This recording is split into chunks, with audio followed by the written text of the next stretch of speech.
Ladies and gentlemen, Big Herald News.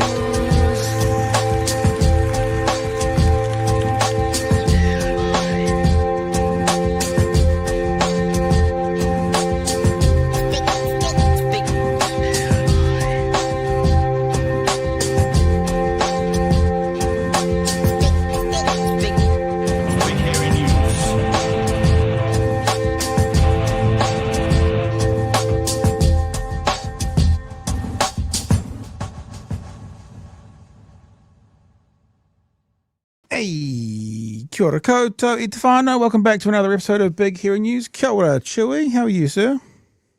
Kia ora, Pat. Hey, I'm just taking submissions at this point. I'm taking so much Whittaker's chocolate to the UK that I feel like I have to come up with a cool, like a drug smuggling ring name. Right. You know, like when they had people Like Mr. smuggling Asia. Coke.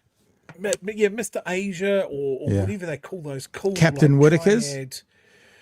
Oh, it's a little bit on the nose. I don't know. Chat, it's up to you. What is the name of my chocolate smug, my Kiwi staple, but let's be honest, mainly chocolate smuggling run to the UK? What am I going to call it? As a very gifted radio broadcaster, excuse me, I'm back again, a very gifted radio broadcaster who had a few mental health issues, like quite serious ones along the way, and occasionally he'd go into highs and lows and peaks of highs and lows. I won't mention who it was, but he was very prominent probably in the early 2000s on kind of youth and music radio. And his prank one time, I'm just thinking about this because you were drug smuggling, his prank one time was to phone customs and tell them that his boss and a couple of other announcers that were about to fly to America had kiwi eggs stuck up their bottoms. And, I remember this. I remember this vividly.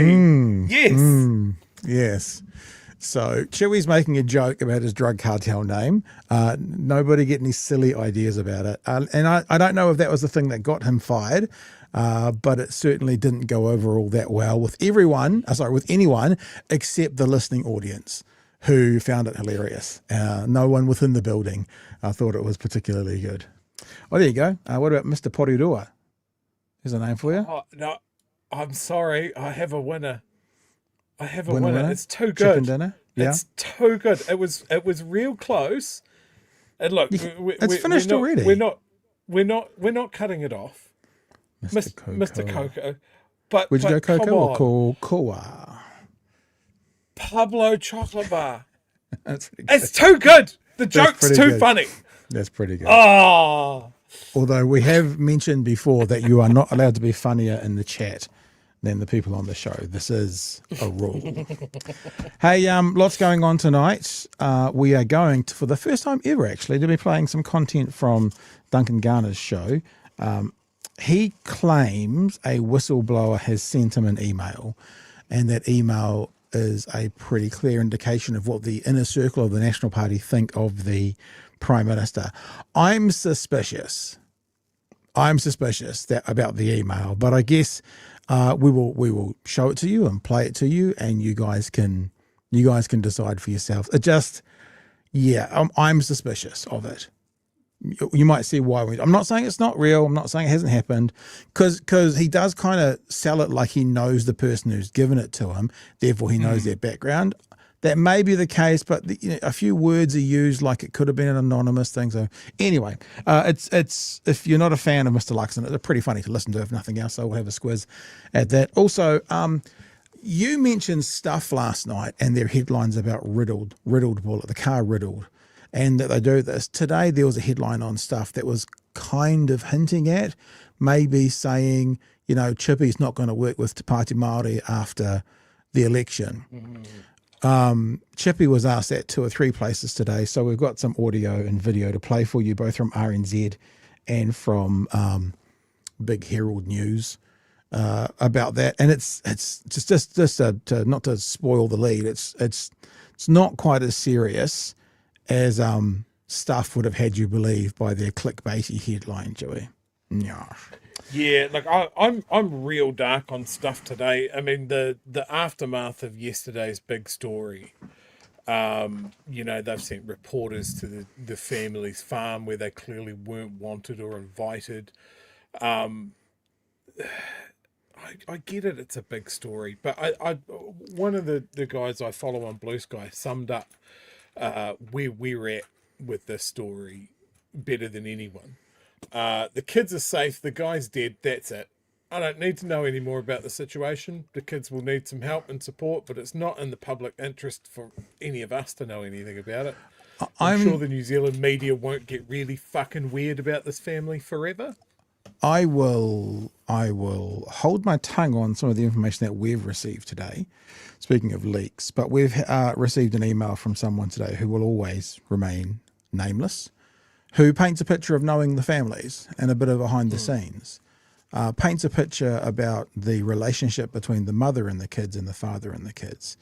And it might not be quite as clear as the media. Not saying that anything about this leads to a different conclusion today, but the start of it might not be as clear as we would be led to believe by the media. However, there's no confirmation on this yet. So it's just an email to our inbox. So I'll have a squiz at that and we'll see what happens.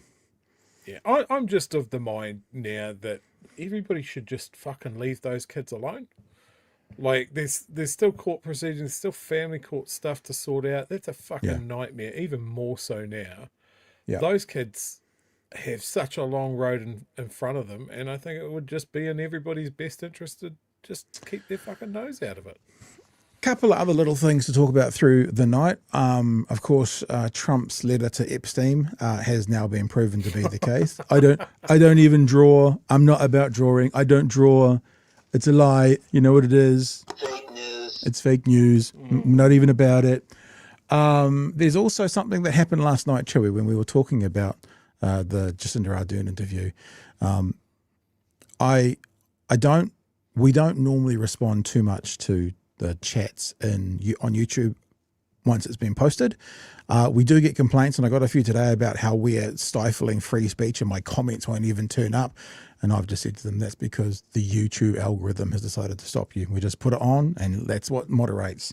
But I had an interaction with someone today on YouTube chats who wanted to start to, I'm not saying they wanted to relitigate, but this conversation about, why didn't Jacinda talk to the protesters? All these things that have been explained again and again and so a bit many like times. Yeah, and a bit like last night, how I started talking about the seatbelt, and I just went, I'm not having this conversation. We've done it too many times, and I said to the person on the YouTube chats, I said, I'm real sorry, but we're not going to engage with this conversation because we've done it dozens of times. You can go and search our our back catalogue if you want to find it. And then I thought, it sounds a bit mean, so I'll be nice. And I actually put a link to one of our stories when we were debunking it. And I rewatched it, and it's really fucking good. Like, it's a really good spot we did. And I'm wondering, maybe we need to start a second channel, which is like highlights of BHN, or on this day, BHN playing shows from 12 months ago. It was really good. And I'll show you fellas tonight, and we can have a bit of a squiz of it together. It was interesting. Well, you do need a good head start working on the summer best ofs, don't you?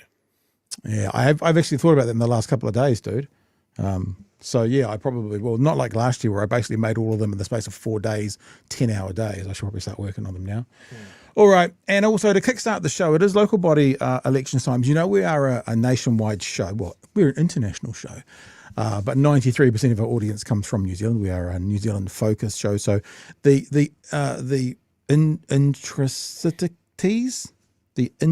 intricities, I don't know what the word is, the little small nuances of local body politics is not something we'll probably debate too much. Like, if you've got bad potholes in your street and your council needs to fix them, you probably need to go to someone localised for that. Or Paul Barlow, who we've said numerous times before, is doing amazing stuff for local body politics. But when we can find a story where a nationwide angle comes into local body politics, we definitely do want to talk about it. So to kickstart our show today, I want to welcome to the show a Dunedin councillor who is also running for Mayor of Dunedin. It is Marie Laufiso. Marie Laufiso. Marie, hello, kia ora, good evening, welcome to the show. Kia ora. Kia ora. Kia Tēnā ora. korua. Before we get I into think this, Before you go. we Sorry, get into this, Pat, I just need to acknowledge a fellow user of the 55 Brockville bus. Oh, kia ora. There we go. That was easy. I was going to say before we get into this, Marie, why don't you tell us about what you're doing with local body elections, what you're running for, so at least the people of Dunedin know a bit about what you're about, and let's do a shout out with all that. Yes, I am running on a wee ticket called Building Kotahitaka, Building Togetherness, with two other candidates. First time standing, Cindy Elder and Anna Knight. And we're very different. We have very different backgrounds, but because of we think the need to build and collaborate together, that's why we've called ourselves Building Kotahitaka, and trying to sort of get out of campaign outside the box. So it's very exciting collaborating with other socially progressive candidates. So it's been very interesting participating in a wee hub in town. Do they do any polling or anything for local body? Like, do you know how you're going in the mayoralty race, or do you really just have to wait for the day and that's when you find out? I think there are polls around, and I heard that there was a poll somewhere, maybe Facebook or I don't know, but I heard that Mr. Raddick, the current incumbent, was polling the lowest out of Mayor Raddick, Mr. Sims, maybe Sophie Barker and Lee Vanderby. Yeah. Oh, And how has it And been I think for Sophie you? was leading. How's it been for you, sort of going from councillor to trying to be mayor? Like, how has the interactions been with the other candidates, debates, conversation nights, etc., amongst the other mayoralty candidates? It's definitely been an interesting journey. Clearly, mayoral candidates have way more opportunities to go to forums. There are forums specifically organised for mayoral candidates. So I guess that's why there are 16 mayoral candidates. So you get more exposure. Yeah, right.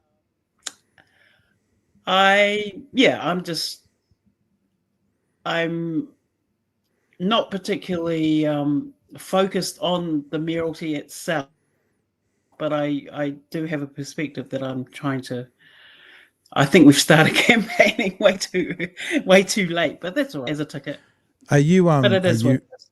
Are you campaigning in your mayoralty to also help raise your profile to get re-elected a councillor? Is that like sort of a part of it, or is that more the byproduct? You're going for the mayoralty, but if you don't get it, hopefully you'll get to be a councillor. Well, initially I started talking with young mana whenua student leaders who organised fora at the university for Māori and Pasifika candidates in 22. And I said to them at the end, why aren't you running for council? And this is 19-year-olds and 22-year-olds. And they're saying, oh, we've got time. And I said, Aaron Hawkins is the only councillor under 40 years of age. Wow. So my hope, I started out about a year ago, or maybe, last year, talking to mana whenua and mātā waka young people, saying, if Mr. Sims thinks he can buy the mayoralty without having sat on council, why can't mana whenua, in particular, rakatahi who have grown up around iwi politics, why can't they do the same without having sat on council? And I said to them in a meeting, if you were to run for mayor and I was to support you, we'd run on the same ticket. I think you'd get much more reach than I would as a mayoral candidate. But it's ended up, everyone said, no, I asked so many people, Parker, mana whenua, mātā waka, Palestinians, and they said, no, we can't do it at this time. So, okay, I have to put my hand up. Well, good luck for that. Thank you. All the best for both campaigns. And thank you for the work you've been doing as a councillor this time around as well. Kia Oh, ora. is that what we say, Chewie? Thank you for your service. That's what we're supposed to say. Is that the right one? Something like that. Thank you for your anyway. I would say my own personal view of your work on the council, Marie, is you've been an absolute stalwart of really progressive policies and a vision for Dunedin that I thoroughly agree with. Kia ora. So Thank you. keep going. Thank you. Thank you for coming and joining us today, because there is another story that you have you have intimate knowledge of. It's happened to you, to do with the pressure that Taxpayers Union is putting on mayoralty candidates, and I'm assuming around the country. Now, unfortunately, the story is behind a paywall for ODT, and for the one story a year, I'm not going to pay the subscription to get one story out. But of course, as does happen about the paywall, people have taken it off and put it on various other sites. I'm not going to bring up the Facebook page with that it's on, but I'm looking at it right now, and it says this: Dunedin City Council candidates say they have received a barrage of emails using, quote, bullying and intimidation tactics, urging them to sign a New Zealand Taxpayers Union pledge. The lobby group says the pledge is a way for voters to assess candidates' priorities. We said last night, I think it's a misspelling. I should say, for a way for voters to assess the Taxpayers Union's priorities. That's with a bit of a miss there. Although many of Dunedin's mayoral candidates have said it is misinformed and impractical. A little side question: do you know if some, many, most, none of the Dunedin mayoralty candidates have actually signed this pledge? I don't think many have. I saw Councillor Van der Vee's reply all, and he just said it's dumb to have a rates cap without having a debts cap. So I assumed he wouldn't be signing. I mean, you can say what you say about Lee Vanderbus, but there's some fairness in that response, at least, you know? Yeah. Yeah. You yourself, and this is from the story, said the pledge was a simplistic dog whistle designed to appeal to anti-Maori voters. Now, I've got everything here. I've got the pledge, but I think that what we'll do is just have a look. It seems to be based around this idea of cap rates now, and we heard Ruth Richardson say this about 47 times when she was on Q&A a few weeks ago. The actual ratepayers, the pledge is this right here, if you're looking at the screen, ratepayer protection pledge. I won't read it all out, but amongst other things it says, I, sucker who has been forced to do this because I don't want to, standing for lovely place in New Zealand, pledge that I will oppose any measures that will see the total burden of rates, levies and additional council charges exceed the level of inflation and population growth. I might as well read them. Number 2, support initiatives that improve transparency of council expenditure, including the public disclosure of all expenditure items known as armchair audit and open data. And the third one is oppose unelected appointments onto council committees with spending or regulatory powers. I've also got the series of emails that were sent with some highlights here. So, but maybe we'll do this before we get to the pressure campaign by the TPU. Why don't you give us some views, some thoughts, your thoughts about this oversimplistic dog whistle that you're calling it? What they're actually trying to do with this pledge? Love to get your thoughts. Well, I didn't contextualize it when I responded to the ODT journalist who sent the 3 questions or 4 questions about this pledge thing. But I recall very well during the Three Waters, I don't know what you call it, debacle, we received hundreds of letters, emails, all form, the same letter, just signed by different people. And I just saw the pledge, the Taxpayer Union behind it, the same thing for this, which is why I called it dog whistling, because I see number 3 in the pledge as even though they don't mention Māori wards or Māori members of committees, they're actually talking about unelected members. As far as I'm concerned, they mean Māori, mana whenua members on our committees, because that's the kind of kōrero rhetoric that gets debated whenever we 22, I think, having mana whenua representatives on our two most important committees, infrastructure services and planning and strategy, or whatever you call it, planning and environment, that was the constant kōrero. Unelected members on council committees. Now, we've had unelected members and independent chairs on our audit and risk committee. So are they is the Taxpayers Union targeting that? I don't think so, which is why I call it dog whistling. Because as far as I'm concerned, the whole barrage of anti-co-governance during the Three Waters, and it's continuing, in my opinion, in this particular instance, it is dog whistling. And no one calls them out about it. Always interesting to hear that places like the Taxpayers Union want to have a crack at Māori wards, but the rural wards, they're pretty comfortable with those ones. They just leave those ones right alone, because you'd assume if what that 0.3 means is directly aimed at Māori wards, then logic would say it technically is directly aimed at rural wards, but no one will bring that question up, will they? Mm-hmm. Yeah. Chewie, any thoughts, sir? I saw an opinion, shall we say, that the reason that councillors have received a barrage of these emails is basically the tax dodgers onion farmed it out to their followers to send these emails in. So it just arrived as a barrage of the same thing or the same requests sent from many, many people, which is where this whole holy shit, is this a campaign of harassment sort of thing? Is that what you've seen on your end?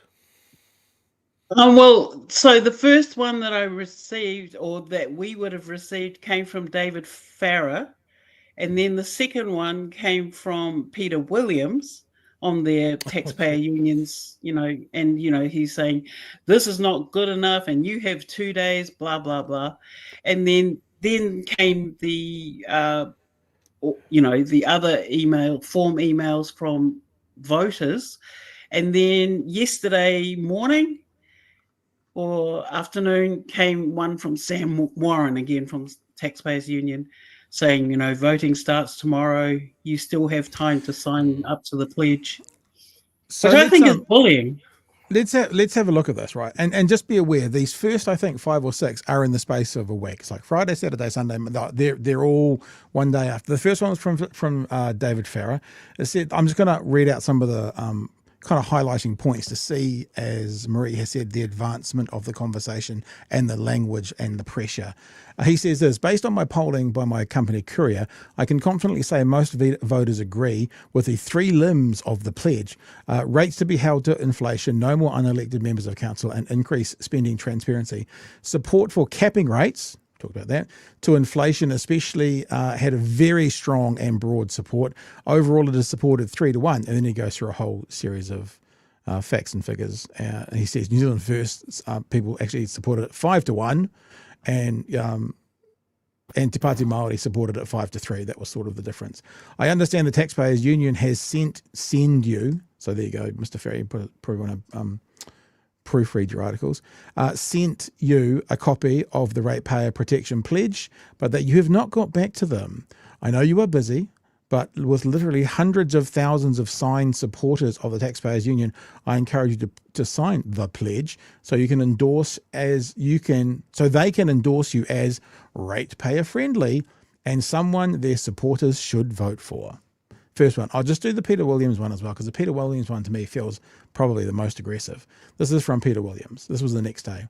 I reached out to Taxpayers Union last night to find out who has and who hasn't yet signed the pledge to keep rates at the level of inflation and population growth, improve democracy and transparency.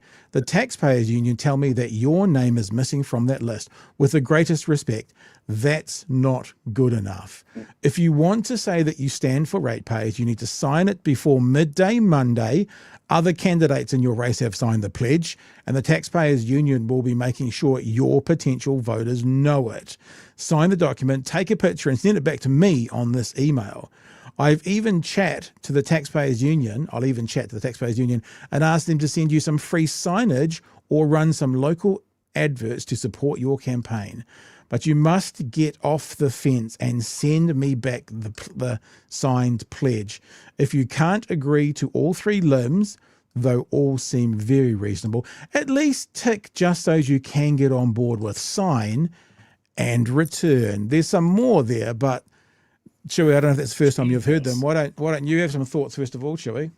Oh, I love the election bribe in there. That's real good. But yeah, the tone's very do this or else. Or else. Or the boys will come see you. Very, see me after school. I can't see that is a particularly enticing offer or approach. And let me just underline something for Mr. Williams. Just as he thinks this pledge might attract you voters, any candidate that signs this pledge is just off the list for me.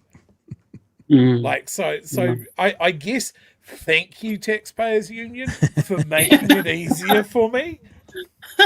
But yeah, it's a bizarre sort of thing, and Paul Barlow in his series has rightly flagged any candidate that is going, hey, we need to do a rates cap, as someone that is very much in that ultra right wing camp and just doesn't understand the challenges that are ahead of councils. We've had decades of underinvestments because everybody campaigns on, I'll keep your rates low, I won't put up your rates.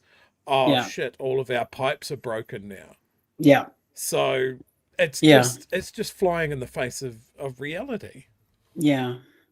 I'd recommend that you interview Brian Cadogan if you haven't already, as outgoing Clutha district mayor, because he talks about when he got in, he said he kept the promise to keep rates increases under 4%, but I don't know if he'd make that same promise again. And it's so sad. It's so sad that he's not standing because, during the co-governance, Three Waters crap, his wife had to take self-defense measures on, the threats that they received. So, So he's saying, no, you can't promise rates caps. It's just flying in the face of reality. I'm not sure if it's Cadogan or not, but the mayor of Gore, that area. This is the example we often use about Three Waters. I mean, Gore, this is back in 2021, Gore needed $300 million to fix one part, freshwater, one part of their Three Waters issue. And we work, that's over 6,000 ratepayers. So that's not possible for them, to do. They're screwed without a centralised payment for that, because they can't afford that. And they're screwed because, as Chewie said, the previous councils have kicked the can down the road because they didn't want to be the ones to put the rates up. And also they might be screwed, but there's no line of demarcation between, let's say, Gore's water and Dunedin's water. They flow between each other. So if they're screwed and they're getting things like Legionnaire's disease, I'm not saying they are, not casting that over Gore, but something in their pipes, there's not like a filter between them and us to stop all that coming to Dunedin or to Invercargill or to Queenstown, however the water's flowing. So this idea that you can cap rates carte blanche at 2.6 degrees, which I think is what inflation is right now. What happens if you need 5% increases to start getting back on track? What you're actually then pledging to do is you're pledging to further the problem to the next council. And anyone who can't see that, like, I don't care if you're a ratepayer who does that, if you can't see that that's maybe what your area needs, then you are a harm to your area, not a help. It's ridiculous. Yeah. And that's my two main objections to the Taxpayers Union strategy, whatever, I guess they have one, is that they harp on about democracy. Now, as far as I'm concerned, democracy is a sacred cow that actually needs some critiquing, and it comes from a slave-owning state. Only the elites got the vote. Yeah. So I don't know when the slaves ever got enfranchised in slave-owning Greece. So let's be clear when you're talking about democracy. It has never worked for tangata whenua. It's never worked by settler societies. So let's talk about this democracy stuff. And the other thing is that the whole focus on rates is you're constraining the discussion so that we only focus on rates, but no one actually talks about the need to actually do some deep diving into the affordability of rates. And the last time that this was done, apparently, according to Morgan Edwards, who's a PhD candidate at University of Otago doing modern monetary economics, I think, or modern monetary theory, he'd make a good interviewee on your show, because he's actually talking about I've had a couple of information sessions with him, and he's talking about a mechanism called off-balance sheet fiscal agencies, which he says have been utilized in Europe for decades precisely to fund infrastructure. So Morgan Edwards would be really good for you to talk to, so that we can expand the debate instead of stop talking on a hamster wheel and get off the hamster wheel and actually have a real good discussion. Let's ramp up these emails, because then you started to also receive emails, as you've been saying, these form emails. And this is one that's a form email that's come in from an alleged voter. As a Dunedin City ratepayer, I will only be voting for candidates that have signed the Ratepayer Protection Pledge and return it to the Taxpayers Union. I feel it's time for the DCC. My voting tactic just cancels her out. Yeah, there you go. Just so, if she's watching, just so she knows. To get back in the local basic services, they are meant to get debt under control and not cause citizens of Dunedin unnecessary hardship without the control rate increases. So this is one that's come in from an individual who happens to also be a person who doesn't want Dunedin to have electric buses and thinks children should pay when they use public transport, because I did a bit of research on the person who sent that in to you today. There is the draft regional public transport plan, where that person also said electric buses are far too expensive for a city the size of Dunedin with the amount of ridership we have. Electric buses are unreliable in the city. Battery is not recyclable. I know, Chewie, you don't need to jump in right now. Production and manufacturing of buses is just polluting and done in China. And the last question in the group for this person was, should the council retain free fares, 100% discount for children 5 to 12? No. A fare of $1 is more reasonable for children or youth. So that's the same. Just so you know, Marie, that's the person who will only vote for you. Yeah, good one. If you sign the sign, that's the only. So if you sign the sign, the person that wants kids not to have free transport and thinks electricity or electrical vehicles are a pollution, that person will vote for you. You just got to sign the pledge. Just got to sign the pledge, Marie, you'll be there. So that's what you're up against, which I think we all know that's the horse shit of this. None of these people are going to vote for you either way. So, and what happens if no one signs the fee? If no one signs the pledge, then that person can't vote for anyone, and then we eliminate their vote overall. That'd be kind of nice, eh? Yeah. Let's just have a look one more thing, because if we should wrap up there's several of those emails. Let's just have this one more. This is the one that you said was sent today, because if you want to think about twisting the arm, this is the one that was sent yesterday morning, and it was sent by Sam Warren, local government campaigns manager for the New Zealand Taxpayers Union. It says in part this: remember, you do not have to. So they're getting more and more desperate. It's like, will you take 3? Will you take no? How about 2? Will you do 2? No, how about 1? So they're getting more and more desperate for anything. Remember, you do not have to agree with all 3 of the text boxes, just what you think works best towards rates, transparency and democracy. Yes, I will sign. Your signage will be added. There you go. This is the I think it's going to be exposure for you. Your signage will be added to the list of candidates who wear their policies on their sleeves. Voters will be able to see who resonates best with their positions as they cast their vote. We can accept late responses, as our Ratepayer Voting Guide website will be updated live, but to return as soon as possible to ensure your name is listed clearly for voters. To answer another question we have received, we will also be sending out ratepayer protection pledge signs and stickers to add to your hoardings. Just reply to this email with your address for shipping. Be worried about giving the Taxpayers Union your personal address, Marie. Who knows what where that might end up.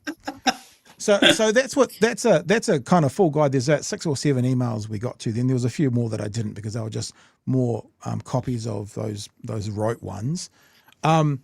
How do you feel, Marie, about the tactics of the Taxpayers Union? That's what we haven't talked about yet. What they're actually trying to do to twist the arm of candidates. Yeah, well, I guess that's why I said what I said to the ODT journalist, and I see it as bullying. I see it as intimidation, attempted intimidation, because if candidates don't know enough about the Taxpayers Union and all the other astroturfing groups that they're all part of, they all seem to be the same people, in my opinion. Then candidates I think candidates will get bullied if they don't know enough about the how long Taxpayers Union have been adopting these tactics and strategies, and they're very wealthy and powerful people. And I think they're just trying to appeal to the lowest denominator, and to people who may not have the same information or strategies, and are not so wealthy, but they get caught up in all this crap. Yeah. Yeah. It's been really interesting chat. Thanks for coming on. Chewie, is there any other questions you've got for Marie before we move on? I do have a question. I don't know how to phrase it well. I noticed the candidate meeting at the up at Opaho over the last couple of nights. I've noticed some very interesting replies to some of those questions, especially the question, if you're not going to be the mayor, who are your top 3? Were you surprised at some of the answers that your fellow councillors gave? And I'm more talking about people that I was surprised that they said Lee Vandervis in their top 3. Yeah. Is that surprising to you? Yeah, like I don't understand why people support that dude. Yeah, I mean, he's a combative, argumentative man, and I don't see what he would bring to the mayor's position.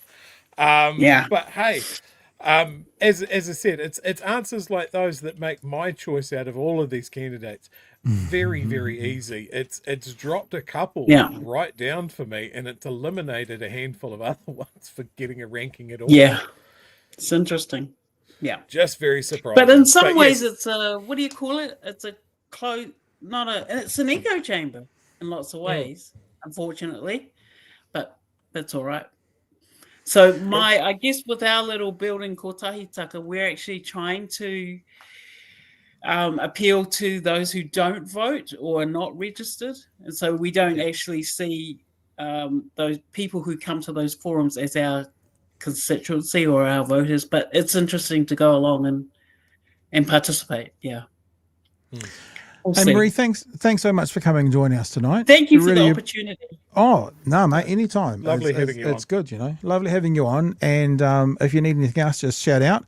Good luck for the campaign, whether it be mayoralty or councillor. And I guess this is a good time because everyone watching is in different parts of the country to encourage people to engage in local body politics wherever you are as well. There will be people like Marie, good people in your region that need your votes, and you should get out there and do it. That is Marie Laufiso. Thank you so much for joining us, Marie. We'll talk to you next time. All right, see you then. Cheers. Very nice. Chewie, do you want to do some chats and stuff? I've got to take I've just seen someone call me Pink Pat again. I'm taking it off not because you call me Pink Pat. I'm actually too hot. So I'm going to take my hoodie off, which means my headphones come off, which means you're in charge. Okay. For about 8 seconds. So I'll do a super chat first, and then we've got a question. Wali Ruru, the highest rates in the country are actually the taxpayer union's rates of being obnoxious Pākehā. That's irrefutable. I I think the question I'm going to highlight here cuts to the crux of what a lot of people have, and I'm going to say Did you there miss are me? people that have legitimate concerns about how rates are going up, and maybe not a great understanding of why. But here's the question from Hoppy Nacky. If I rates like keep the name. it's a pretty. If it was fun to Good name. say, if rates keep increasing at the current rate, some ratepayers will not be able to afford them.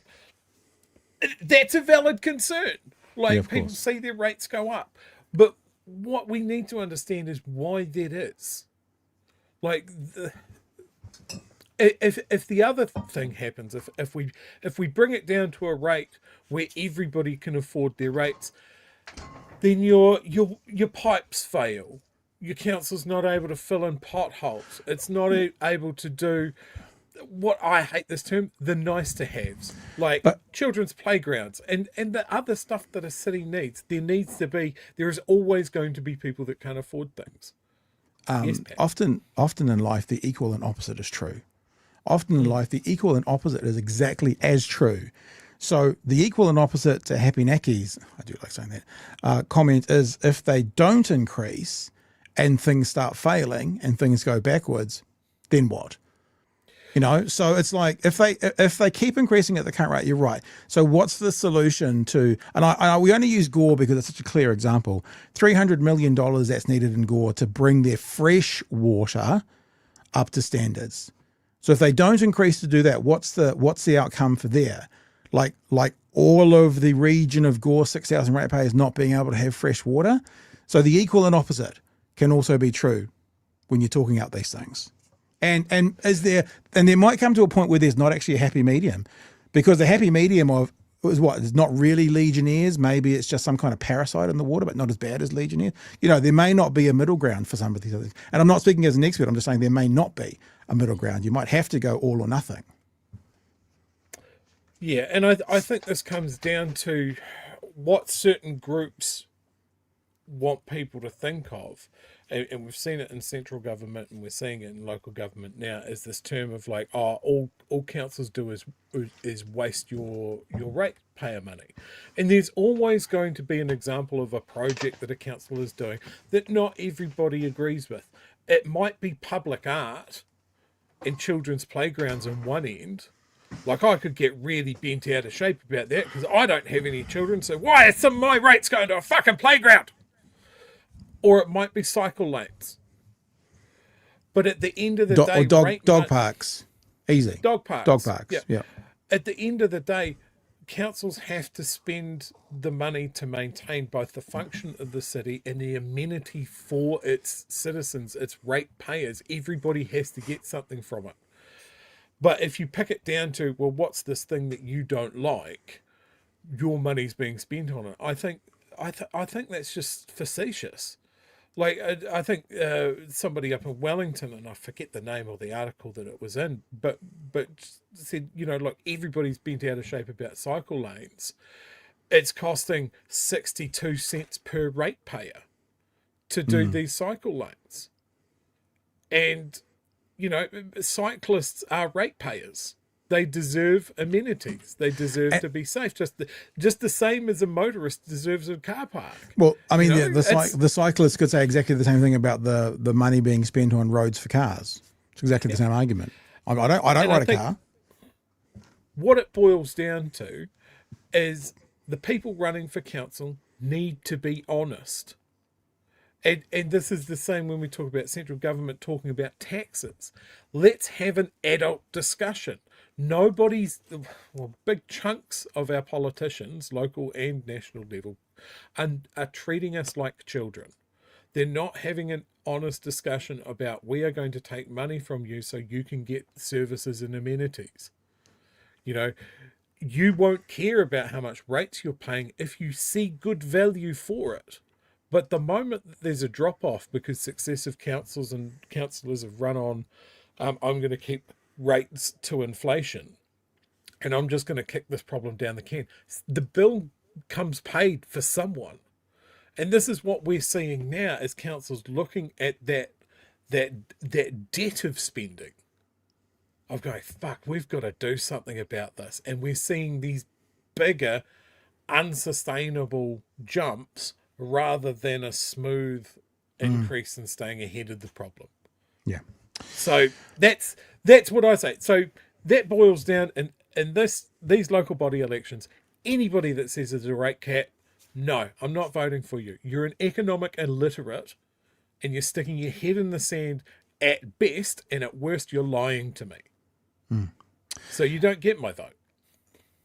All right, let's keep trucking, eh? A little short one a little short one here, Chewie. It's really just a bit of a highlight for the whānau to show how terrible Mark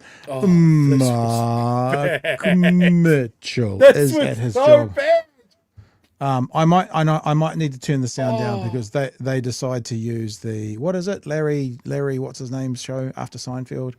Curb Your Enthusiasm music behind it. Because Mark Mitchell, in all his wisdom and wiseness, decides to release some confidential information in front of everybody, and then I think it's the police officer that realises it's been said. And of course, the huge relief that although we've had a tragedy in the loss of Mr. Phillips, the huge relief that those children are back now safe in Oranga Tamariki and an extended family. A few moments later. You mentioned extended family. What side of the extended family is that family on? Sorry, the question again? You mentioned extended family are involved. Did you see, you, Mark. the shuffle? Did you see the That's you. shuffle in the background? The bit of the, oh crap! Shit. Uh-oh. With the kids currently or involved with I didn't mention extended family. sorry, I think Yeah, no, that's true. Yeah. I'll take that down because then we don't want to get booted off YouTube or at least I know lots of people use it, but I just don't. I can't be asked doing a challenge on it today. Yeah, seriously, why is Mark Mitchell still allowed in press conferences? Says this. So thank you to, we give credit to David, who tagged both me and Chewie in that. It was a good one. Yeah, we'll go on with the next story. Hey, well, there's other stuff in there, but we'll go on with the next story instead. Marie, that was great with Marie. I'm glad she came through and we got a hold of her. That was a good thing had by one and all. Hey, let's have a look at Chippy this morning. Now, the headline, in fact, this is the headline on RNZ. I'm sorry, it may have changed during the day. Labour signals it's not guaranteed to work with Te Pati Maori after election. It was more aggressive than that on stuff, but it's originally an RNZ story, so I came and got the RNZ feed. It was like unlikely to work or something like that. So this is a conversation on RNZ this morning between Chris Hipkins and Morning Wake Up? No, what are they called? Morning Report. Basically asking the question, what does Labour need to do for Māori? Of course, the by-elections just happened. Labour got smashed by 3,000 votes. Of course, it was a very poor turnout. Only 25% of voters turned out. But still, it's a very big margin.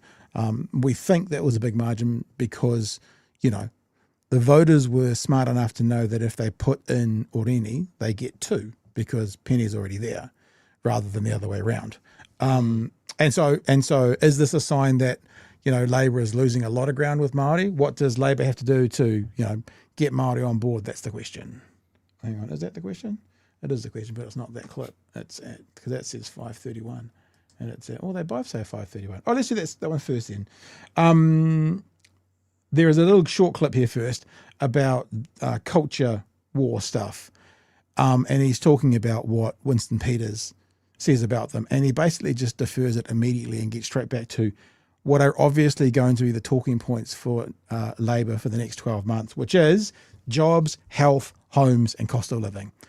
So we start with a bit of a culture war question, and Chippy does well to spin it back to their talking points on those things. Well, that was the other criticism coming out of that New Zealand First meeting, is that you were focused on woke ideology, to quote Winston Peters there, and he called you Marxists. That's probably one of the nicer things he said. Well, the only person that's talking about all of that stuff at the moment is Winston Peters. He seems to be obsessed with other people's genitalia. I think New Zealanders want to see us focused on the issues. Strong response. Good, strong response. Like it genuinely is. On the issues that really matter. Jobs, getting New Zealanders back to work, making sure the health system is delivering for New Zealanders, making sure that everyone has a place to call home, which of course has just gotten harder because Winston Peters and New Zealand First are supporting the government scrapping the foreign home buyer ban. So really good, really strong answering. Good way to flip it as well. We're going to have a look at Mr. Bridges a little bit later as well, and they go down that woke question line as well. And so Chippy's kind of seems finally figured out how to get out of those questions. You know, the what is a woman type bullshit absolutely means nothing. And as Chippy said, the people who are talking about this are actually Winston Peters. And this is the same. You see it all over the world. The right in America have done very well at talking about how woke the left are and how they want all this and they're all going to trans all the kids and stuff. And the only people talking about it are the right in America. It's a similar sort of thing. And I thought, Chewie, that was a really strong kind of about face and a refocus by Chippy in that instance. Yeah, it was a good reply. Just making Winston seem crazy is a good way to go. Don't call him crazy. Just point out the fact that he always talks about these crazy things. I think hitting that core messaging that's going to resonate with a big chunk of voters about their pay packets, about their housing, about their education and health. That's all home court advantage as far as Labor's concerned. So if they can stick to that, we're going to talk to our own narrative and not get dragged into whatever National wants to blame them for or wants to say is their policy, or whatever, culture war nonsense that Seymour and Winston want to drag them into. So let them look crazy. Back to this first clip now, where Chippy is getting asked, basically, does Labor have a problem with Māori? How does Labor get Māori back on board? Right. Do you see this, though, as indicative of Labor losing support, a lot of support from Māori? Not necessarily. I think it's a unique set of circumstances. By-elections have their own dynamic about them.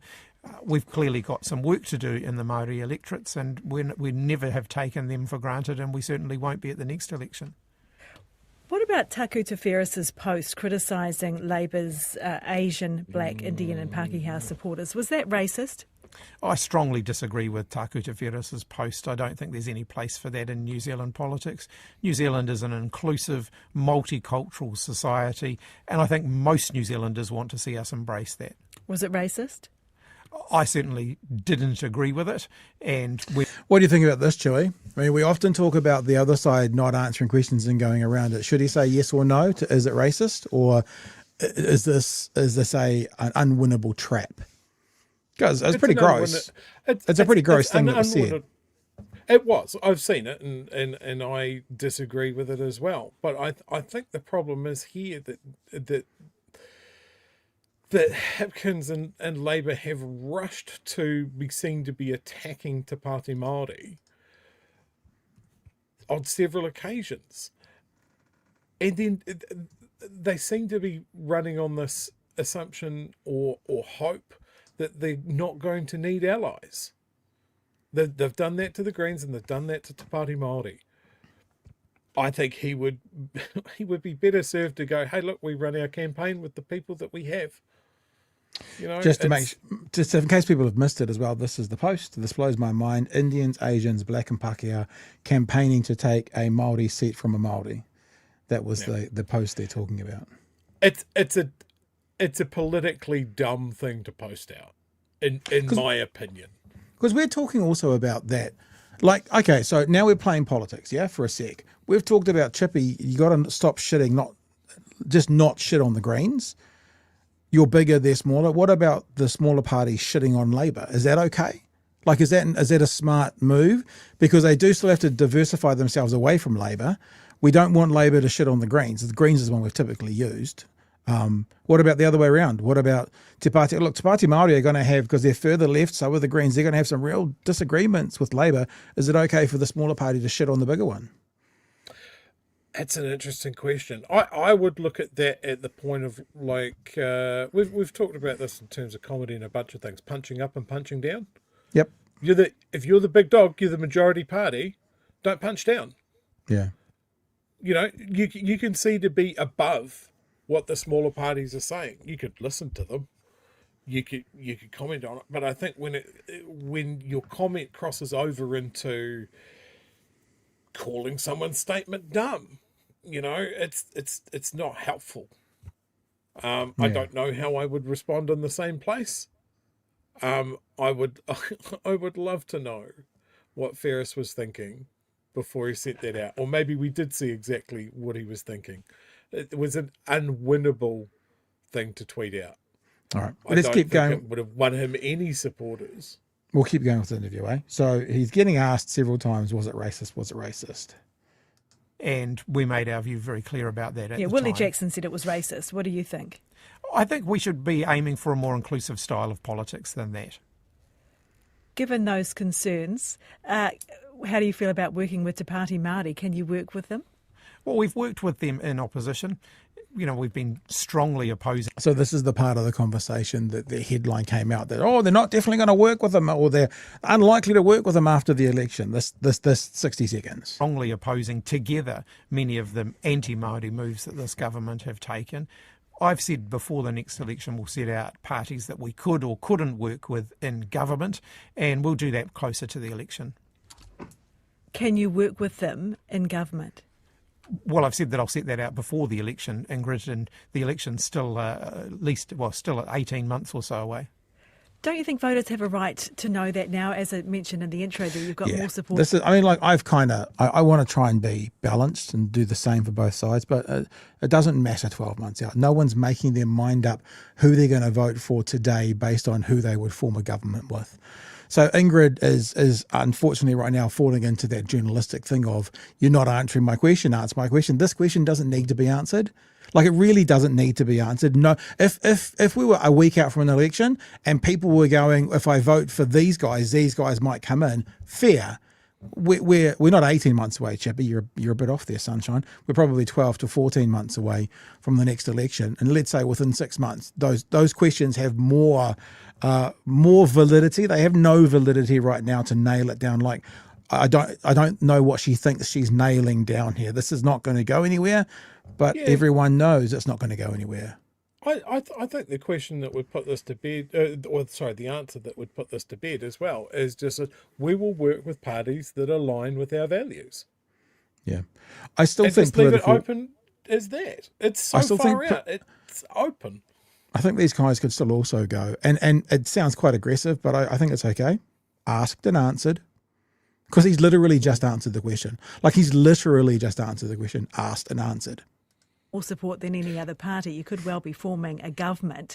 So as people figure out who they're going to vote for, don't they need to know if you can In work 12 with a months, party which some members of your caucus say has racist elements? Well, there's a lot of water to flow under the bridge yet, and the Māori Party will have to make some decisions over the next year or so about what kind of influence they would want to be if they wanted to be part of government. The sorts of comments that Takuta Ferris made have no place in government, and if that reflects the position that the Māori Party will be campaigning on, then that's going to be very, very difficult for Labour to work with.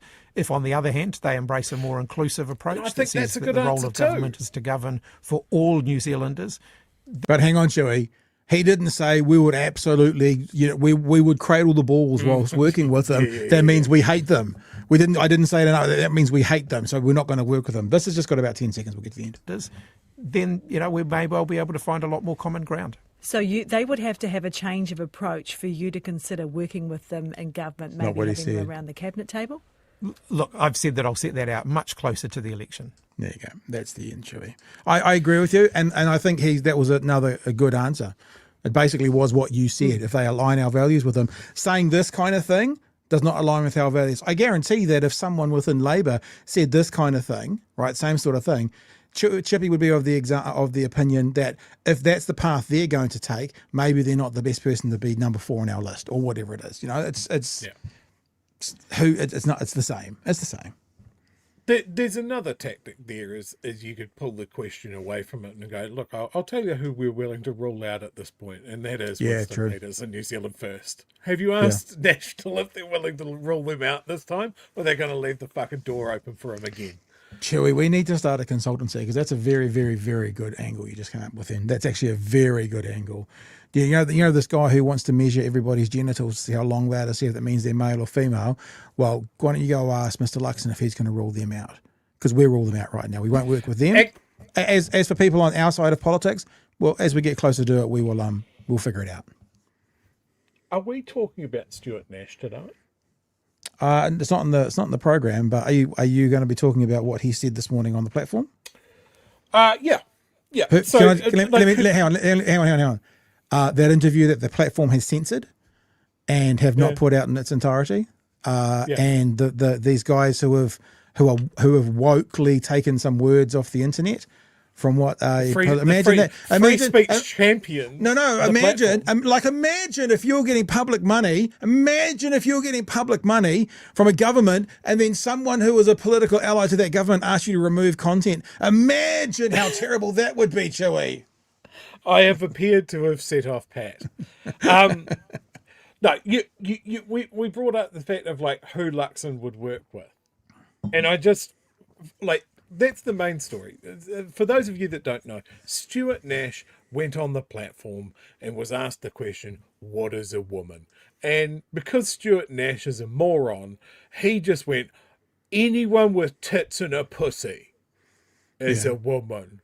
Are you sure that's what he said? Like, I don't know if it was pussy or if it was a different word, because it could have been fanny, because they've bleeped it. The reason we're not talking about it was I wasn't really interested in playing the altered version. I wanted to play the original version. I would have played it, but it's been scrubbed from the internet, from the free speech purists, Chewie. I have seen it reported in the print media. Okay. With the censored word being a P word, so pussy and tits. So that was his answer. Apparently he called back later to the platform to beg to have it edited because his wife has had a word with him. Excellent. But in the fallout to this, okay, so today, and I'm not sure if Luxon knew that this had happened, but it happened on the same day. He's gone because there's all of this chatter about Stuart Nash working with New Zealand First. Luxon has stated that he could make it work with Stuart Nash. So again, we've got what we had last election, where Luxon doesn't have confidence in his own numbers and just wants to grab up people or parties that will cement his position. He has no confidence. And I mean, that's deserved. His approval ratings are in the toilet, which is why we've got this talk of people rolling him and that sort of thing. And I want to be clear on this. I have a deep and burning fire within me of hatred for Christopher Luxon and his corporate buzzword generator. But I do want to see him bring that all the way to the election so he can fail spectacularly in front of the entire country. We just have to put up with him for another year. We can do that, can't we? You have brought this up. This is on you from this morning. What's a woman? Fuck off, sure. What is a woman? Well, last time I said something like this, I got in trouble. A woman is a person with a pair of. Okay, I think that covers it. It actually doesn't, because that means a trans woman is a woman. If there's surgeries, a trans woman is a woman. It's so dumb actually, on so many levels. So this is really important. This fuck knuckle that we're looking at on screen right now has just accepted that trans women are women with that answer because he said that covers it. Well done, you fucktard. That may suggest you certainly have left the Labour Party. Look, I need your help with something, with an editorial decision I need to make. Oh, should we censor it? Stuart Nash has just rung into the program asking if we could take down or edit out his comment in response to my question, what is a woman? And he's rung Bella and indicated that he's spoken to his wife. Oh, and he's I think it's the other way around, actually. Hey, can I give Stuart Nash a little bit of advice? This early on in your relationship, do not call Winston Peters your wife. He doesn't like it. He doesn't like it. For the answer that he gave. And I'm not going to repeat it on the grounds of decency. You all heard it. And my approach as a journalist is you come on for a live interview. You've been a cabinet minister and MP. You're not a newbie. You know what is going on. And you say something. And he said, I've said this before. I'm going to say it. He made a big deal out of it. And he gets off here and he thinks, I wish I hadn't said that. Well, the platform could make it so he didn't say it. We could take it down. We could erase it. Yeah, free speech From the purists. interview, we could bleep it out. Yeah. But it is the truth. It is an accurate record of the interview.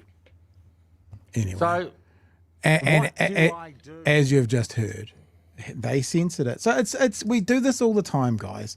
There's all these times where people say they're this and they stand on their moral and we are this, and then one little thing happens and they do completely the opposite. It's funny. There's actually some really good messages in here at the moment about people who are and now aren't women. So Vampire says post-op trans. This is now. Don't no one get offended. This is not talking about what you or we believe. This is based on their definition, right? Post-op trans women are women, and cis women with surgeries or disorders aren't women. It's stupid all round. I like this one. So a fat guy with a cat, by that definition, fair. And Cyber Goblin says, and what about a woman who's lost a breast or two to cancer? Exactly. So, yes, we're not trying to convince you that their definition is correct, but following their definition, those are definitely all in there. And Plunkett, the absolute fucking moron, loved it, loved every minute of it, and accepted the definition. So there you go. So that says that probably Plunkett doesn't know what a woman is either. Because by his standards, he wouldn't accept that if we gave him those examples, but he accepted it to Stuart Nash. So this is it. This is what we got bored with yesterday. The culture war stuff. Again and again and again and again. That's very, very good.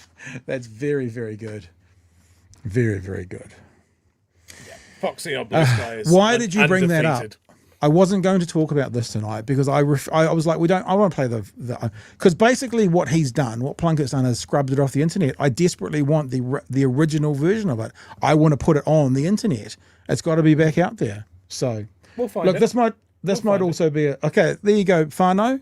Job. Go and find us here. If you're a Platform Plus member, can you listen back to the show from this morning and grab it for us and send it to us? We'd appreciate that. I'm sure they've scrubbed it from everywhere. Even they aren't that dumb. Look, speaking of culture war stuff, let's just have a look at the conversation from last night that I wanted to talk about today. So this is a clip that we put up today. I did the whole Jacinda Ardern conversation, and then I put a little bit of clip up, which is basically Jacinda Ardern on appearing before the COVID inquiry. A lot of, there's that all. You can tell immediately that people haven't read or watched the piece. People straight away going, yeah, but she should have appeared in person. And she did. And she said that she did. But there was one particular question I wanted to highlight in here. This one here. Because I think we did talk about flat earthers, yeah? It's all right, I guess. And this is what this person says. I'm probably one of these people you label flat earthers as despicable flatliners, flat earthers. Not because I haven't been hostile about her personally, yada, yada, yada, yada, yada. So the person goes on to say that, here we go. Here we go. So I simply can't see why she doesn't make the link between the intensity of people's reactions and her unwillingness to meet with any of the protesters against mandates. I really don't understand why not, as a protest had been legitimately agreed to by the speaker, etc., etc., etc. Some questions for you, not wanting to evoke personal hostility in response, but only genuinely curious. Why do you think she wouldn't meet with anyone, not even small? So I said this. I'm sorry. We're not interested in engaging with this conversation. Not anything to do with you. Your questions have been answered again and again and again, and we're done with answering them. Once we and many others have answered all those questions you ask, dozens, and I think this is of time, yada, yada, yada. I felt a bit bad, Chewie. So then I went, here's a starter for 10 on why I didn't meet with those protesters. And I showed a clip that you and me did where we listened to Chantel Baker on Unreality Check Radio, and we then went through and debunked it. Basically, Chantel said that the IPCA report had said that she had hurt feelings, and of course the ICPA report didn't say that. It said lots of things, including the danger of some people in the crowd, the idea that if they if she was to go and meet with protesters, that's setting a precedence that any time protesters want to meet with the Prime Minister, all they have to do is take over the grassed area. So there was that, whole bunch of other things as well. And as I was watching that, Chewie, I just thought, we've done some really good things. This is a really good conversation. And I was interested to think maybe we could figure out a way to do like a best of or something once a week. Maybe like a Sunday night best of. I'm not saying every single show, but this is like an in-depth 40 minutes analysis of all that horseshit and a debunking of it. I listened to it today, the whole thing. It's really good. I really enjoyed it. I think that one thing that jumps out at me about that request from that person is a remaking of the timeline. Like, she's making it seem like because Jacinda didn't meet with the protesters, then they got vicious. It was vicious way before that. Yeah. Yeah. I was hanging out in those online spaces as Telegram channels, and I can tell you, way before that, there was any denial of meeting with the people that were camping on the forecourt with the nooses and the effigies and the threats of death in Nuremberg 2.0. It was escalating for months in those online spaces. And in the real life, spaces, and in real life, the IPCA report talks about Jacinda tried to engage with some of these people who were following her around the country, and on several occasions had to, remove herself for fear of her safety. So it wasn't just online. She had experienced some of those protesters being potentially a danger to her in real life as well. Now that person might not be aware of that. They might truly. Can I have one more? Can I have one more thing? Not been. Yeah, go for it. One more thing. I know it's horrible. I'm not going to interrupt you because I do want to say to the person's credit, they came back and they said, I hadn't seen that report which outlined Jacinda's decision not to meet any protesters, so thank you. So yes, they weren't. Hat tip. Yes, I just wanted to make sure we didn't leave it with me painting a negative. But this is what we're saying. We've done this dozens of times, and you can research it yourself now and find the answers. Sorry, Drew. Yeah. I was going to say, this person might not be aware of that. They might not have been that deep in the rabbit hole. They might have just been on the peripheries. But that's why it's important, I guess, just really illustrating your point here, Pat, is that it can be really tempting to just hit the escalate button whenever you run into this, very much like I did last night. It just really set me off because we have spoken about it so many times, and it's just been thoroughly debunked, all of that sort of thing. But on the first pass, it's just like, look, I don't really want to engage with this, but here's the answer to your question. How are you going to respond to that? Are you going to move the goalposts? Are you going to bring up something else? Or are you just going to go, I wasn't aware of that. I will take that on board. There's a very different approach. Like, you can always escalate. Always. And most of the time when you're talking to these kinds of people, and this person, to their credit, doesn't seem to be that fair, they do this thing called motivated cognition. They already have a predetermined outcome, right? And that's their outcome, which is, she's a control freak. She won't meet with people. And you put in between them the truth as to why, and they just find a different path to get to the same outcome. So actually, most of the time engaging, like at the time when those things were happening, that was the time to have the debate. If people or whole media platforms are still talking about it today, it doesn't matter what you say, that's what they're talking about. And it is like speaking to a flat earther that's got their 20 truths that they think they can just use every time, even though you can disprove most of them if you've got like a first form, a year 7 knowledge of science. But that's what they do. But they won't convince them no matter what.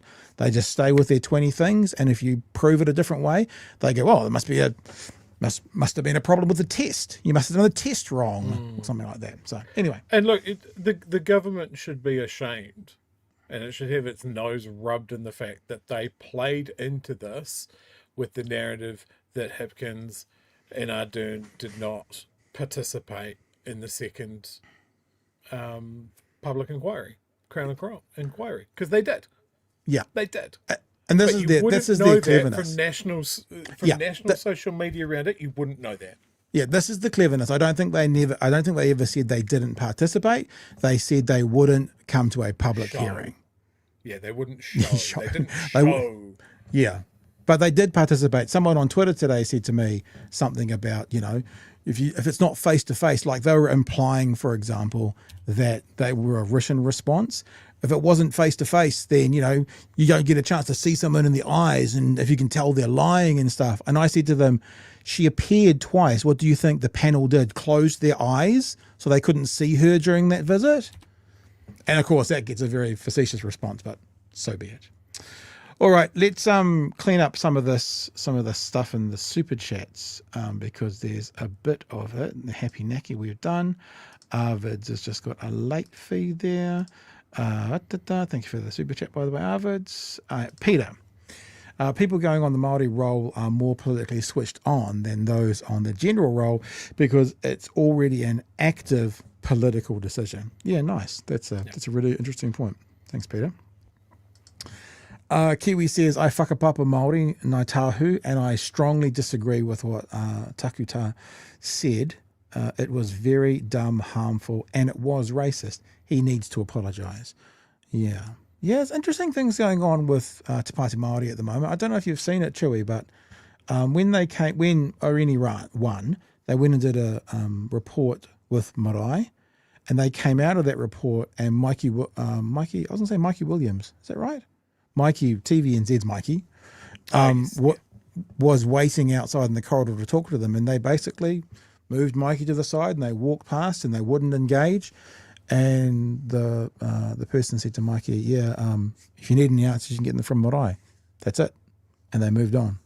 So it's interesting to see what they're going to do and how they're going to handle the media. It might be that Te Pati Maori are going to go, Maori media only sort of thing. It won't be only because they do other things, but primarily, which I guess is where their voting base is.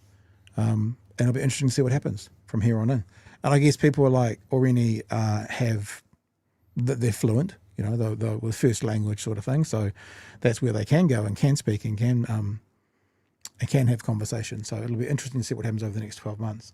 Another one from Arvids. Thank you for the super chat. On the grounds of dignity, that's a first.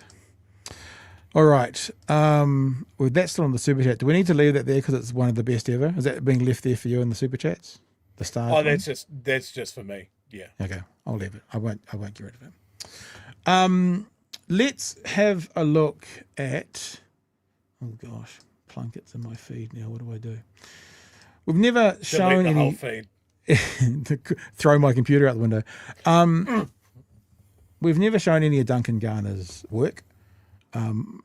Most of the work he does is pretty, for want of a better word, alt-right coded, certainly far-right coded. All you need to do is have a look at his thumbnails to see how his switch has gone this year from where he was last year. I haven't set this up or queued this up, so we don't know, but let's see. There we go. Māori no show. Luxon's office is a mix. Luxon is fucked.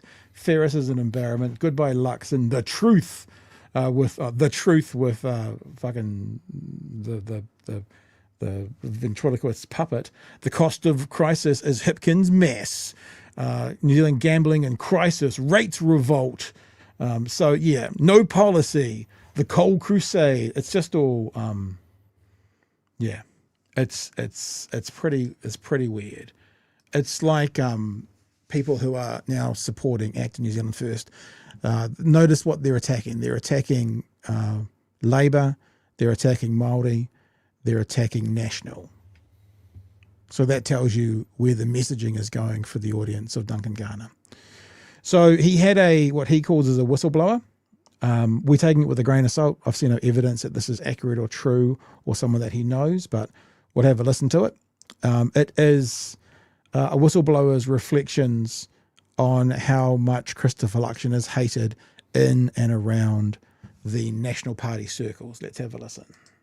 And National MPs need to consider what they do next very carefully, because doing nothing might well spell electoral defeat and disaster for many. Doing something might be the same, you see. A one-term government can't be ruled out. New Zealand First and Active flourished in the face of a faceless, spineless and clueless National Party, really. So I've been contacted by a National Party staffer who's told me the following. You're right, Luxon's fucked. Luxon is a moron. He spelt cat. He gets bullied by a skinny white guy, Seymour. And One of the reasons I struggle to think this is real, I mean, it's funny, but it's like a moron's written it. Like, honestly, it's really badly written. So I wonder what kind of staffer would be this poor at the written word.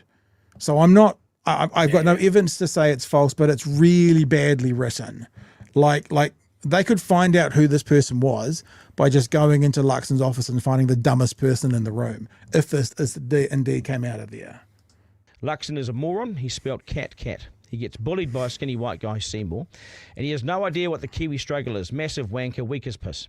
He only wants yes men. He hates anyone who challenges him. His intelligence is grossly overrated. He stutters answering the most simple of media questions. Like, there's one. He stutters with 2 Ds. Now, before I get all haughty about it, isn't it stutters? Is misspelled. Isn't it stutters with two? Oh, right, it's 2 Ts. He stutters. Yeah. And intelligence is misspelled. Is it? Yeah, it's missing an N. Yeah. So either this person who's written it is a moron because they've just cut and pasted it, or whoever's producing this for Duncan Garner is less than a moron. Both could be true. And saying all of that, the reason I'm playing is it does ring with some truth. He wants yes men. He does stutter. We know that. We've been saying that since day one. When he's lying or looking for a lie, he stutters. That's our observation. So I see some truth in this, which is why I thought it was worth playing. His intelligence is grossly overrated. He stutters answering the most simple of media questions. Compared to my time in Keys Beehive, it's a joke. No one respects Luxon. Not MPs, not staff, not anyone other than his insulated bubble. Over beers, everyone talks shit about him and his office. The Prime Minister's office, fuck everything they touch, especially the hookers, which is the Michael Forbes issue. All the writing is on the wall for a wipeout next year. They're beyond the point of no return. National will hold heartland electorates, so Bish, Chris Bishop, Nicola Willis, and Paul Goldsmith, etc., could be gone if there are fuck-all list seats to rely on. The glory days of Keys polling are long gone. National is about to implode. You can feel it. There's no guarantee Erica Stanford and Bish could lead them into a second term, he says. The number of MPs sitting at their desks thinking, fuck this, what's the point? We're fucked, will be growing by the day. Another era there with the we're fucked. You notice that? Camps have been forming for months. It is a stunning takedown. Well, this is where we'll leave it. He goes commentary on it now. I mean, I'm now that I'm doubly reading it and listening to it again, I'm less inclined to believe it. Like I said, if that is from a staffer, maybe it's from the person who takes the bins out of the staffer's office. No offence, but it doesn't feel real to me. But we have no evidence otherwise. But I also think, this guy that we were looking at, this blimmin' waste of space, he's supposed to be a journalist. It's journalistic practice when you have a spelling mistake, you either put the brackets around it and the accurate word in there, or you put brackets with SP at the end. So you ignore. So no one even at Garner's show has picked up on all those errors in that. So either it's come like that and they've sent it out like that, crediting a staffer, they've made the mistakes, or they've missed the mistakes. None of those solutions are particularly trustworthy ones, Chewie. Yeah. It doesn't have the ring of truth to me. When you read something, you're like,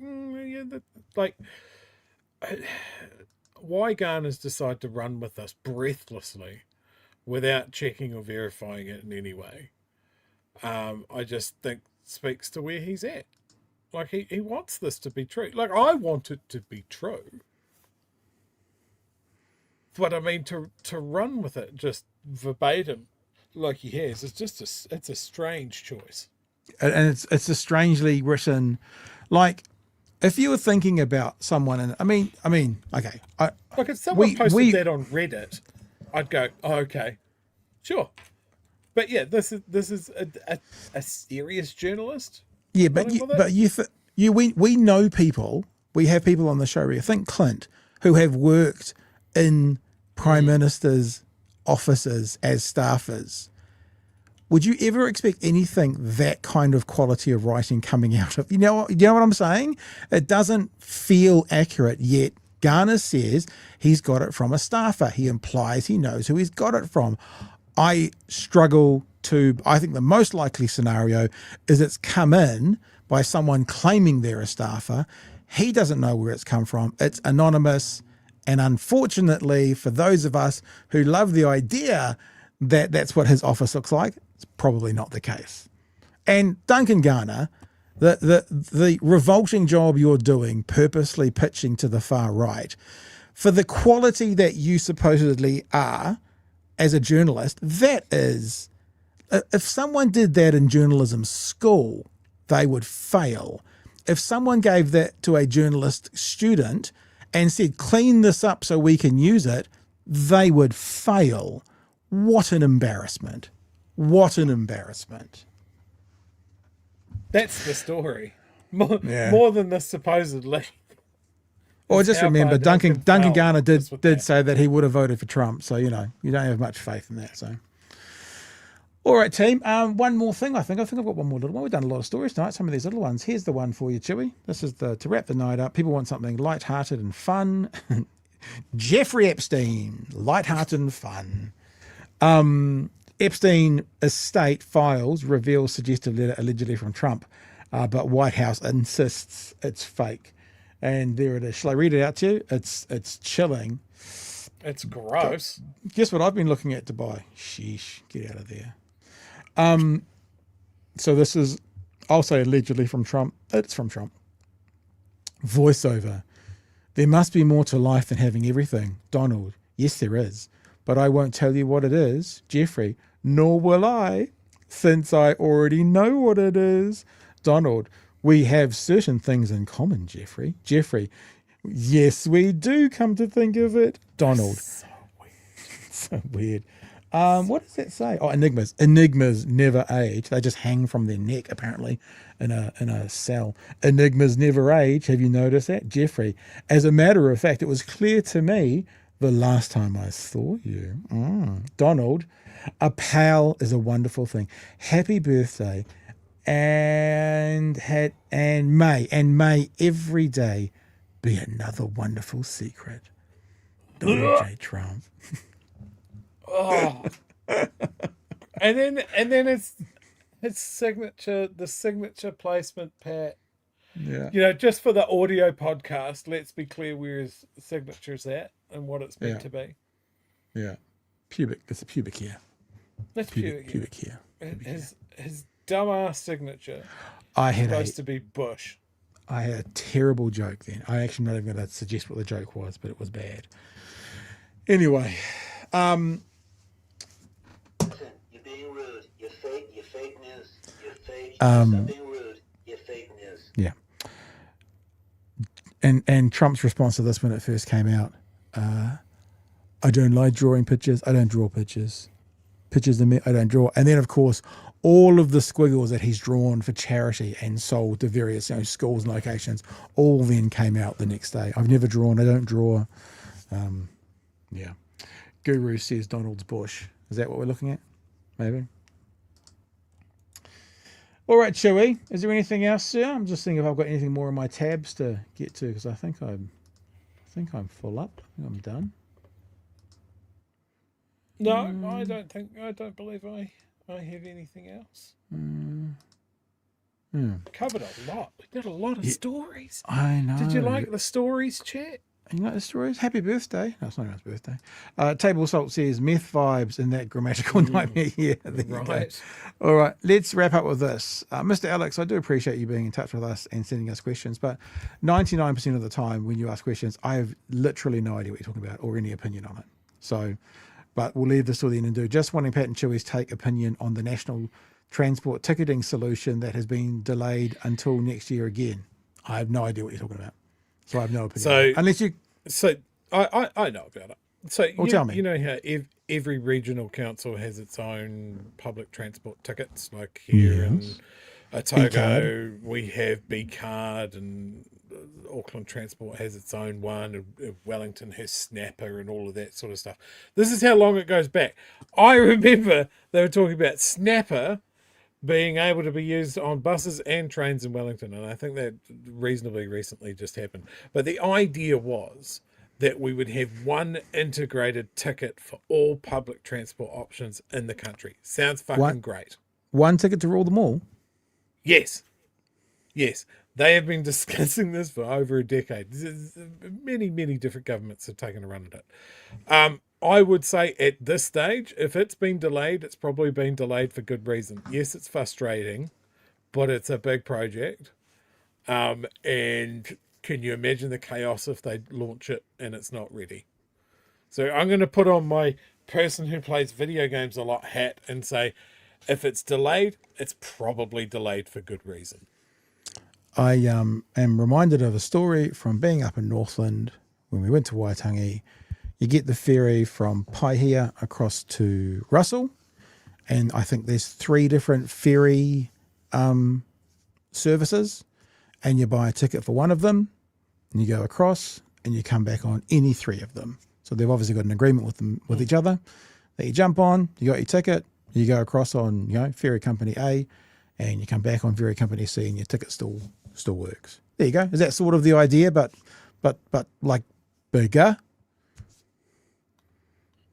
No. Well, look, maybe. Look, I'm going to the UK, and last time I went to the UK, did you know that, Pat? I'm going to the UK next week. When do you go? It's next week. I'll be gone by What? Monday. Yes. I sent you the email. It used to be that you had to buy a special card to use the tube trains or whatever. Now they just use your PayWave card. Yeah, makes sense. So there is no special ticket. You just book your card on your way in, and that's all you need. Buses, trains. So, look, do we need, at this point, in this country, a special card just for public transport? Or are they just going, fuck it, why don't we just use the cards that everybody already has? The cards that they have on their phones. Why do we have to roll out another system? So maybe it's that. Yeah, and mind you, everyone's got these as well. When we just do that, like I go to Subway now, I just go on the Subway thing. Just use your phone, not even a card. You can just go straight to phones, go to an app, go to you don't even need to do that. Just use your Apple Pay and you have Google Pay and that sort of thing. Yeah, exactly. All right, Whānau. Sorry, Chewie, you were going to say something? I interrupted you so aggressively then. No, shut it down. I'm furious. The disrespect. We are back tomorrow night. Now, you're away from next Monday, yeah?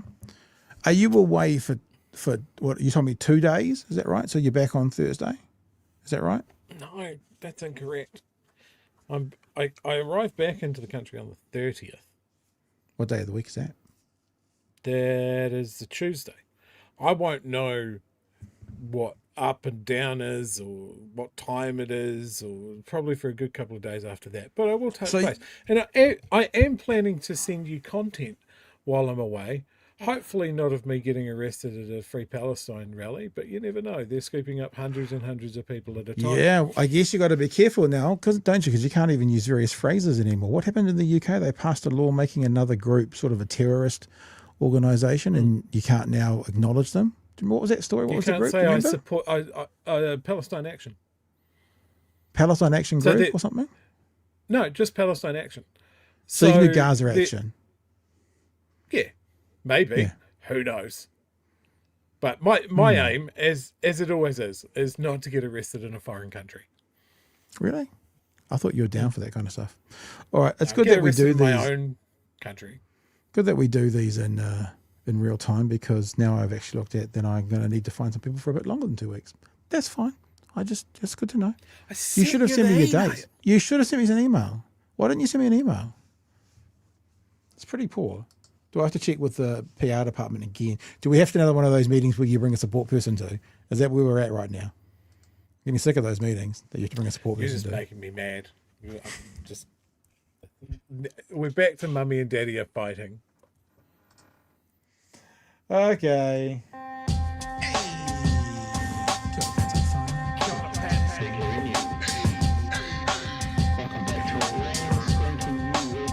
Help us settle a debate, whether it be thoughtful or funny, even if we're all creatures of hate. It's a fine line that we're walking together. For better, push aside the temptation to berate. Let's take a note of the corners we stand in. As many points as the hairs on my chinny chin chin. When the news that we're watching is hairy, knowing all the things that we need to be wary of. Like the rich have the hand out for rewards, while the many have to work at what they can't afford. And the rest of us ain't paying attention, or maybe have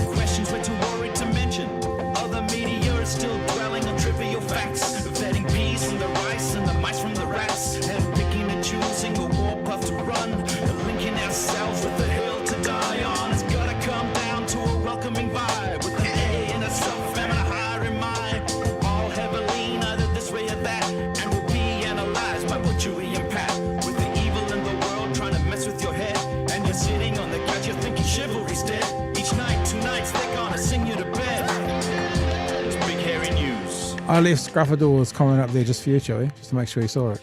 See it? Yeah, Pablo Chocobar. All right, team. Thanks for being with us tonight. Thanks to Marie for coming and joining us and sharing all that scary news about Taxpayers Union trying to get into our local body politics and controlling what our potential mayors are up to. But, you know, we live in a democracy or something like that. All right, Chewie, that's it for me. Anything from you? People asked if I'm going to be doing a podcast over in the UK. I am. I'm going to go on my mate's podcast called Interconnector. We'll be talking about music. I don't know when he'll put it up. Probably after I've recorded it. So Very good. I'll let you know. Unlikely to do it before. You know, just saying. Just saying. Yeah, be very hard. All right, team. Catch you tomorrow night from 9 for the next edition of Big Hairy News. Hooroo. Cheers, fam.